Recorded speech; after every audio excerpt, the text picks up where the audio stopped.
Hi everyone. आज के इस एडिटोरियल में हम डिस्कस करने वाले हैं कि आखिरकार क्यों गेमिंग को बैन करने की प्रयास चल रहे हैं। ऑनलाइन गेमिंग में ऐसा क्या मुद्दा हाईलाइट हो गया है कि एक के बाद एक या अमेंडमेंट लाए जाने का प्रयास किया जा रहा है हमारी गवर्नमेंट के द्वारा। तो हाल ही में आपने पिछले समय मद्रास हाई कोर्ट में इसी प्रकार का अमेंडमेंट लाया गया था और अब कर्नाटक हाई कोर्ट में इसी प्रकार का अमेंडमेंट लाया गया है कि ऑनलाइन गेमिंग को क्या किया जाना चाहिए, बैन किया जाना चाहिए। ऑनलाइन गेमिंग को बैन क्यों किया जाना चाहिए अगर आप लोग अवेयर ना हो, नो मैटर आप, तो फिर मैं आपको थोड़ा सा ये बताऊं कि आजकल क्या हो रहा है कि बच्चे ऑनलाइन गेमिंग के आदी हो जाते हैं।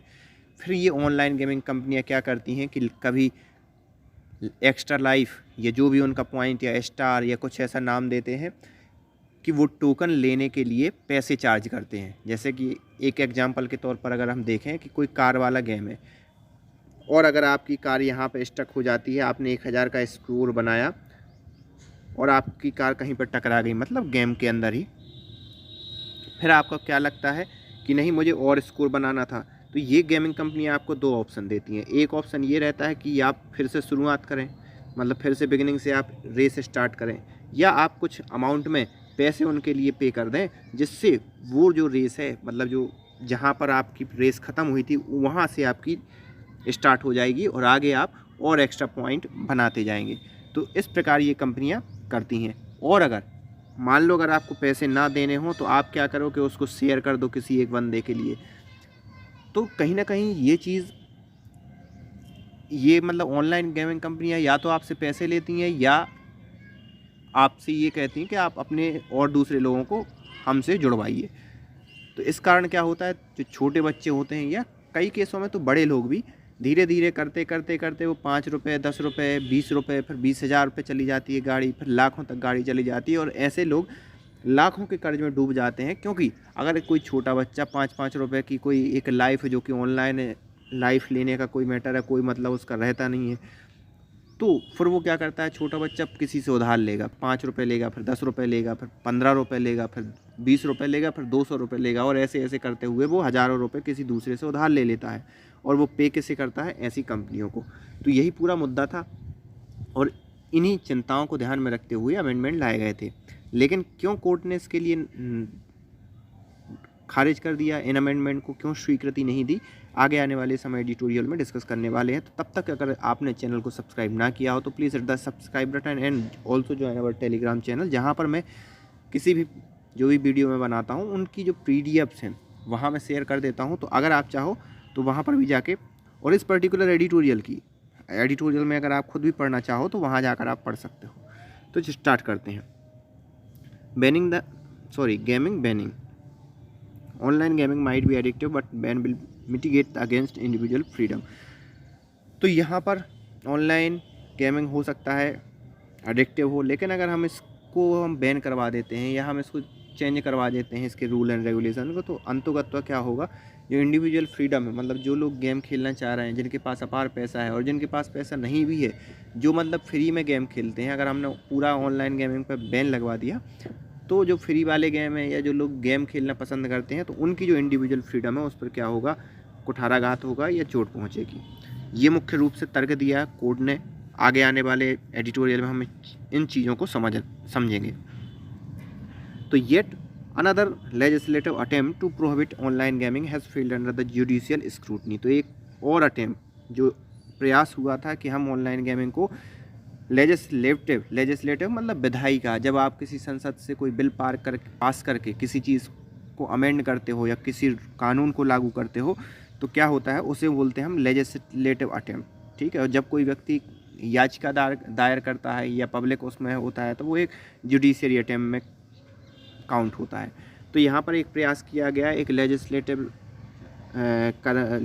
मतलब विधायी रूप से कि कानून में बदलाव किया जाए, संशोधन किया जाए। जो भी गेमिंग को लेकर कानून हमारे वर्तमान कानूनों में या वर्तमान संविधान में बने हुए हैं तो उनको जो परिवर्तन करने का एक कोशिश की गई थी फिर से, तो वो जुडिशियल स्क्रूटनी, मतलब फिर वो कोर्ट में गया। क्योंकि जो नो डाउट गेम कंपनियों को जब आप उन पर प्रतिबंध लगाओगे तो वो कोर्ट में जाएंगे, और कोर्ट में जैसे ये मुद्दा गया तो वहाँ पर ये फिर फेल कर गया। मतलब इस जो संशोधन है उसको कोर्ट ने इजाज़त नहीं दी। The amendment brought to existing regulation on betting gambling Karnataka have been struck down by the state high court. तो यहाँ पर जो कर्नाटका गवर्नमेंट ने जो rules and regulation online gaming को लेकर लाए थे उसे कर्नाटका के ही हाई कोर्ट ने स्ट्रक डाउन कर दिया। Last year the Madras high court invalidate similar amendment that targeted online rummy and poker. और अगर हम बात करें तो लास्ट ईयर भी इसी प्रकार का वाकया हुआ था। उसमें क्या हुआ था कि जो मद्रास हाई कोर्ट है उसने इस प्रकार के अमेंडमेंट को गलत साबित कर दिया था और कहा कि इस प्रकार के अमेंडमेंट नहीं हो सकते। और ये अमेंडमेंट किस बारे में था? जो मोस्टली अभी ऑनलाइन गेम चल रहे हैं रम्मी और पोकर, इनके बारे में था। What is common to both cases that legislature assume paternalized role, arguably with laudable aim of protecting the people, especially the youth, from the temptation of the online gaming। और दोनों ही केसों में क्या था? दोनों ही केसों में इस बात पर जोर दिया गया कि जो हम रूल एंड रेगुलेशन ला रहे हैं वो एक ऑनलाइन गेमिंग कंपनियों के कारण जो बच्चे एडिक्टिव हो जाते हैं या ये सब चीज़ें हो जाती हैं, तो क्या होगा जब रूल एंड रेगुलेशन ऐसे आएंगे तो वो नो डाउट जो एडिक्टिव हो रहे हैं बच्चे उनके लिए भी, और साथ ही साथ जो कंपनियां इस प्रकार के गेमों को प्रसारित कर रही हैं उन पर भी एक जिम्मेदारी का बोझ होगा। और हम इससे जो मतलब जो जनता प्रभावित हो रही है या जो बच्चे आदी हो रहे हैं उनको हम बचा पाएंगे, उनको प्रोटेक्ट कर पाएंगे। मतलब जो ऑनलाइन गेमिंग टेम्पटेशन मतलब होता है प्रलोभन। क्या होता है? इसी प्रकार से जब कंपनियां प्रलोभन देती हैं और आपसे पैसे लूटती हैं, और आपको मालूम है जब से 2016 के बाद से नेट की क्रांति आई है तो किसी भी चीज़ की पेमेंट करना बड़ा आसान हो गया है। इवन लोग आपको फ्रॉड करके भी आपके मतलब फ़ोन से पैसे निकाल लेते हैं। आपसे कहेंगे कि हम आपको ये वाला लिंक भेज रहे हैं, आप उस लिंक पर क्लिक करते हो, फिर वो पूरा फ़ोन का एक्सेस आपके हाथ में ले लेते हैं, और जैसे ही वो जो OTP आता है वो आपके फ़ोन पर ना आकर उनके फ़ोन पर आ जाता है और आपके अकाउंट से पैसे डिडक्ट हो जाते हैं। तो ये इंटरनेट के आने से ये चीज़ें थोड़ी सी बढ़ गई हैं। और ये ऑनलाइन गेमिंग कंपनियां जो हैं वो क्या करती हैं, मतलब मैं ये बताना चाह रहा हूँ कि आजकल किसी चीज़ को पेमेंट करना या किसी चीज़ की पेमेंट करना कितना सुविधाजनक हो गया है, और उसी का लाभ लेके ये कंपनियां आपके माइंड में प्रलोभन देती हैं और आप बगैर सोचे समझे विद इन सेकेंड आप इनको पेमेंट कर देते हो। और फिर बाद में अगर आपको अकल आती भी है, जब आप गेम खेल के जब शांति से बैठे हो तब आपको अकल आती है कि भैया ये वाली पेमेंट हमें नहीं करनी चाहिए थी क्योंकि हमने बेवजह में ये वाली पेमेंट कर दी, या कोई आपको समझाइश देता है तब तक वो देर हो चुकी होती है, आप पेमेंट कर चुके होते हो। तो दिस इज़ ऑल अबाउट। तो जो मतलब एक रीज़न था इन अमेंडमेंट को लाने का वो यही था कि भैया हम ऐसे लोगों को बचा सकते हैं, भैया बचा पाएंगे। However, the resulting provision failed to make the distinction between the game of skill and game of chance। तो यहाँ पर क्या हुआ कि जो रिजल्टिंग प्रोविज़न आए थे, जो मतलब प्रोविज़न लाए गए थे, वो आखिरकार किस चीज़ में फेल हो गए? एक तो गेम ऑफ स्किल में, मतलब इन दोनों चीज़ों में भेद करने में या इन दोनों चीज़ों को अलग अलग करने में फेल हो गए। कौन कौन सी चीज़? गेम ऑफ स्किल और गेम ऑफ चांस। यहाँ पर गेम ऑफ स्किल को तो आप समझ पा रहे होंगे कि भाई जिसकी गेम अच्छा खेलने की जो स्किल है वो है, तो गेम ऑफ स्किल से तो आपको, लेकिन गेम ऑफ चांस आपको माइंड में स्टक कर रहा होगा कि आखिरकार ये गेम ऑफ चांस क्या है। गेम ऑफ चांस होता है गैम्बलिंग से आया हुआ है, क्योंकि यहाँ पर जो तर्क दिए गए जब अमेंडमेंट लाए गए कि भाई ऑनलाइन गेमिंग कहीं ना कहीं क्या कर रही है, आपको एक गैम्बलिंग वाली चीज़ करवा रही है, तो यहाँ पर गेम ऑफ चांस का यूज़ किया गया। क्योंकि गैम्बलिंग में क्या होता है कि जैसे ही आप सट्टा लगाते हो, एक सट्टा का हम उदाहरण लेते हैं, सट्टा लगाते हो आप, सट्टा में आपको हो सकता है 4 बाजी आप फेल मार गए लेकिन एक बाजी आपकी सही हो गई, तो आपको मनी मिल जाती है कुछ अमाउंट में। फिर आप 5 बाजी हार गए, एक चांस मिल गया। तो यहाँ पर गैम्बलिंग के लिए उन्होंने गेम ऑफ चांस का यूज़ किया है।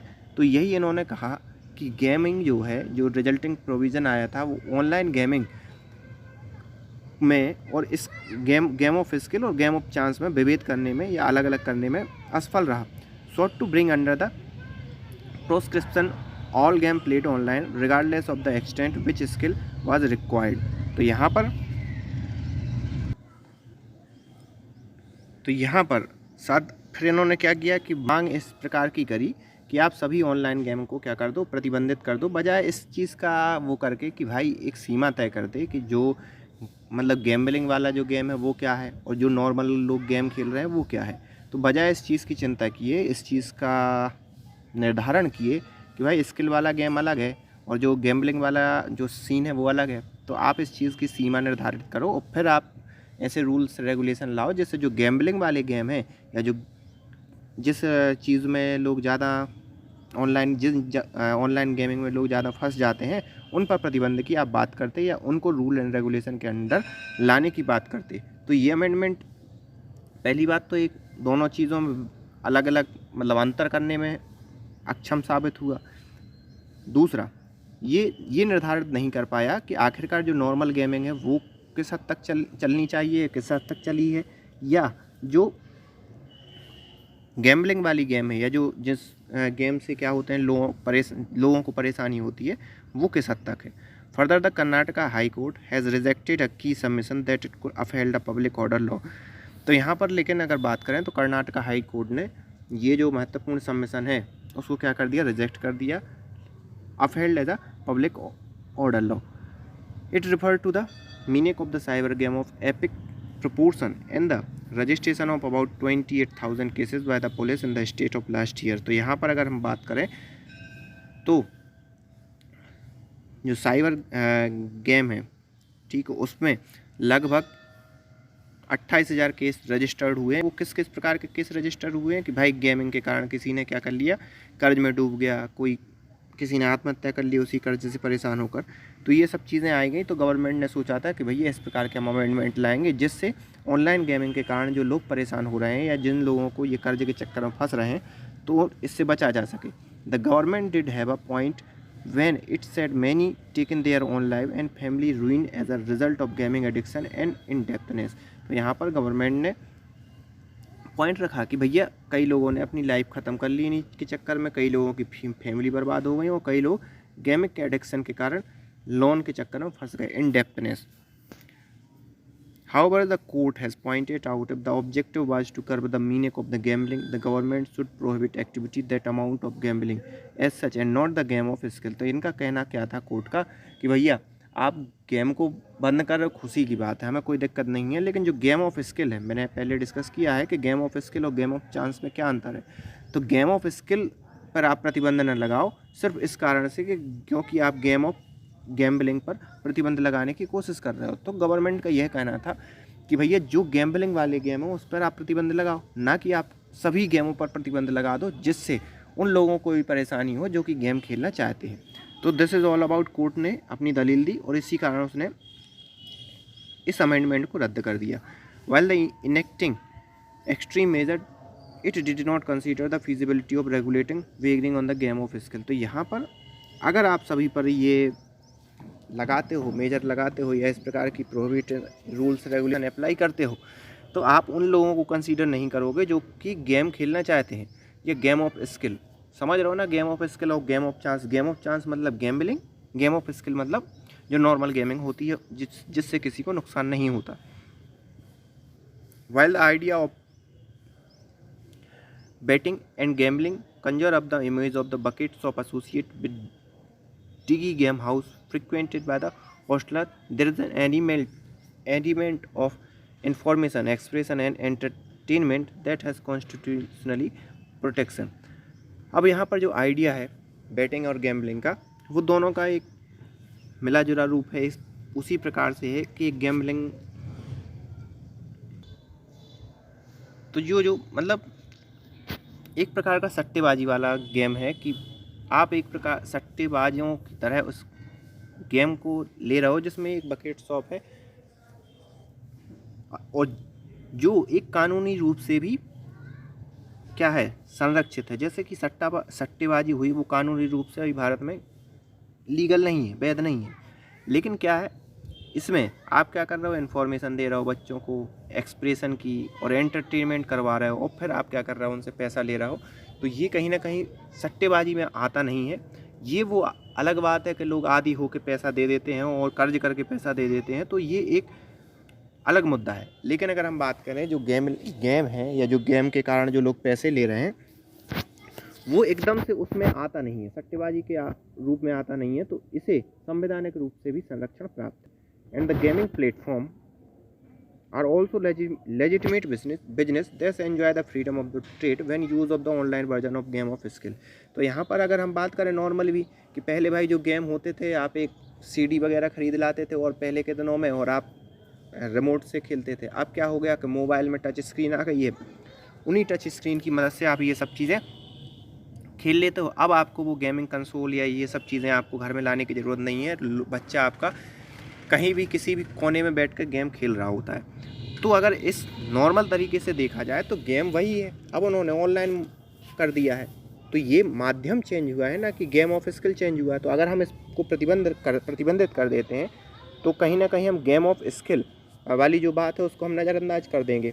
तो ये कोर्ट ने कहा, the court has drawn attention to the act that was such when do is create. तो यहाँ पर कोर्ट ने ये कहा कि भाई ये एक ध्यान देने वाली बात है। क्या ध्यान देने वाली बात है कि अगर आपने बैन लगाया तो वो क्या क्रिएट करेगा, एक वोली new category of medium based regulation. तो यहाँ पर एक अलग टाइप की कैटेगरी क्रिएट कर देगा कि भैया ये वाली कैटेगरी है जिस पर रूल्स एंड रेगुलेशन लागू है। व्हेन चांस ऑफ मीडियम पर से does not alter the true nature and content of the game. तो यहाँ पर वो मतलब आप एक प्रकार से क्या कर रहे हो कि ऑनलाइन गेमिंग को ही बैन करने की बात कर रहे हो। नॉर्मल गेम कोई खेले उससे आपको कोई दिक्कत नहीं है। In the other word what is targeted is not the gambling part but the online part. तो यहाँ पर टारगेट क्या हो रहा है, वो माध्यम हो रहा है, मतलब गेमिंग का ऑनलाइन पार्ट टारगेट हो रहा है, ना कि ये टारगेट हो रहा है कि गैम्बलिंग टारगेट हो रहा है। तो इनका कहना ये है कि ऐसे तो आप अगर सब पे प्रतिबंध लगा दोगे तो आपका डायरेक्ट मतलब ये हुआ कि आप ऑनलाइन गेमिंग पर प्रतिबंध लगा रहे हो। Also the amendment contradict general exemption in the original law to game of skill by making all online game punishable even they involve skill. और साथ ही साथ अगर आपने ये चीज़ की तो क्या होता है कि जो नॉर्मल गेमिंग है, ऑनलाइन जो नॉर्मल गेमिंग खेल रहे हैं, या हम जिस गेमिंग को गेम ऑफ स्किल की कैटेगरी में डाल रहे हैं, तो आप एक प्रकार से अगर बैन लगा दोगे तो साथ ही साथ ये जो कैटेगरी है गेम ऑफ स्किल वाली, ये भी तो प्रभावित होगी, ये भी तो इस पर भी तो प्रतिबंध लग जाएगा। तो इसको आप नज़रअंदाज कर रहे हो। It is clear that absolute embargo on game of skill involving money or stake could not have been upheld by the court, as the line between the individual freedom both to carry on the business and to participate in consumer and state action could not have been the obliterated। तो यहाँ पर ये clear हो चुका है कि absolute मतलब एक एम्बार्गो लगा देना गेम ऑफ स्किल में जिसमें मनी और stake could have been upheld by the court as the line between the individual freedom। तो यहाँ पर ये एक इंडिविजुअल फ्रीडम और साथ ही साथ जो गेमिंग कंपनियाँ हैं उनका बिजनेस, इन दोनों के बीच जो भी ये गैम्बलिंग वाला पार्ट है उसको हम ये तो नहीं कह सकते पूर्णतः कि इसमें मनी इन्वॉल्व है तो आप बैन ही लगा दो, या मनी इन्वॉल्व नहीं है तो आप बैन न लगाओ। ये एक प्रकार से कोर्ट का ये कहना है कि आप जो गेम ऑफ स्किल है उन चीज़ों को, या फ्रीडम ऑफ, जैसे मान लो आपकी इच्छा है कि आपको गेम खेलना है, ऑनलाइन गेमिंग है तो आपको सहूलियत हो गई है, जो कंपनी बिजनेस कर रही है इस बात पे तो उनके जो व्यापार के जो राइट्स हैं उनका नुकसान होगा। तो ये पूरा सीन है कि वो, और जबकि वो स्टेट एक्शन कोड नॉट भी, स्टेट को भी अपने जो रूल्स एंड रेगुलेशन है वो फॉलो कर रहे हैं। All legislation that assume that a section of society require the hand of the state to guide support them have some populist appeal. तो यहाँ पर जो भी लेजिस्लेशन है जो एज्यूम कर रहे हैं कि सेक्शन ऑफ सोसाइटी को ज़रूरत है किस चीज़ की, एक राज्य के सपोर्ट की या एक ऐसी अपील की कि भाई जो इस प्रकार की जो गेमिंग है या जो आदि बनाने वाली जो गेमिंग है उस पर क्या हो, रोक लगे और लोग उसके बारे में जागरूक हों। ये लेजिस्लेशन लाने के पीछे मुद्दा था, ये अज्यूम किया जा रहा था। And there is an addictive element to online gaming but that does not mean there is no individual freedom and choice at all। तो यहाँ पर जो addictive element है ऑनलाइन गेमिंग का वो तो है ही, लेकिन इसका मतलब ये नहीं है कि यहाँ पर इंडिविजुअल फ्रीडम और जो अपनी चॉइस है वो भी इसमें इन्वॉल्व नहीं है। तो एडिक्टिव एलिमेंट के कारण जो इंडिविजुअल चॉइस और फ्रीडम है उसको आप नज़रअंदाज नहीं कर सकते, और यही पूरा का पूरी दलीलें कोर्ट ने दोनों केसों में दी। तो आपको समझ में आया होगा। और क्यों आजकल ये कई इवन ये ऑनलाइन गेमिंग ही नहीं, आप देख रहे होगे कि आजकल एडटेक कंपनियां भी चल गई हैं। कई कई टाइप के फ्रॉड चल गए हैं यार, कई टाइप के फ्रॉड चल गए हैं। एडटेक कंपनियां कहती हैं भाई आप मुझसे लोन ले लो और पढ़ाई कर लो, फिर आपकी जब नौकरी हम लगवा ही देंगे और नौकरी जब आपकी लगी जाएगी तो आप लोन दे देना। उनकी टर्म एंड कंडीशन आप डिटेल में पढ़ते नहीं हो, और जैसे ही आप एक बार उन कंपनियों के चंगुल में फंसे, चाहे एडटेक हो या ऑनलाइन के जितने भी मतलब जो हवाई वाले सपने दिखा के आपसे पेमेंट ले लेती हैं। और इवन पेमेंट लेना एक अलग बात है, आपके पास उतने पैसे हैं आपने पे कर दिए, लेकिन आप जब लोन लेकर पेमेंट करते हो वो आपके लिए बहुत बुरा, एक प्रकार से स्टक हो जाते हो, फंस जाते हो आप उस लोन में। और वो बड़ा नुकसानदेह हो जाता है एक सामान्य फैमिली को, एक मीडियम क्लास फैमिली को, और जो कि भारत में उसी टाइप की फैमिलियाँ ज़्यादा हैं। तो ये आपको ध्यान में रखना चाहिए। बाकी कोर्ट का ऑर्डर है, लेकिन आप अपने बच्चों को, परिवार वालों को, अगल बगल इस चीज़ का ध्यान रखें कि कभी भी ऑनलाइन ईएमआई पर या लोन लेकर पढ़ाई के चक्कर में ना पड़ें, ना कभी लोन लेकर किसी भी गेमिंग कंपनियों का सब्सक्रिप्शन लें, ना कभी इवन मूवी इन सब का सब्सक्रिप्शन लें। हर चीज़ फ्री में अवेलेबल है। अगर आप कुछ सीखना चाहते हो, कुछ पढ़ना चाहते हो, then you can easily read, write और पढ़ सकते हो फ्री में। आपको कहीं किसी चीज़ को पे करने की आवश्यकता नहीं है, ये बात ध्यान रखें। और लोन लेकर तो कभी मत आप पे करें। लोन लेने के किसी भी प्रकार के एग्रीमेंट को आप साइन ना करें कि आपको जब जॉब लग जाएगी तब आप पहले पढ़ें, स्किल लें, फिर जॉब लगाएं, फिर आप जब लग जाए जॉब तब बात करें, ठीक है। और वो भी अपने आयामों में रहकर ही लोन लें। ऐसा नहीं है कि आपकी 8,000 या 10,000 की जॉब लगी और आपने 2 करोड़ का लोन उठा लिया, इस टाइप की चीज़। तो थैंक यू, आई होप आपको ये चीज़ें एक समझ में आई होंगी, आप इन सब चीज़ों से बचे रहेंगे। बाकी थैंक यू फॉर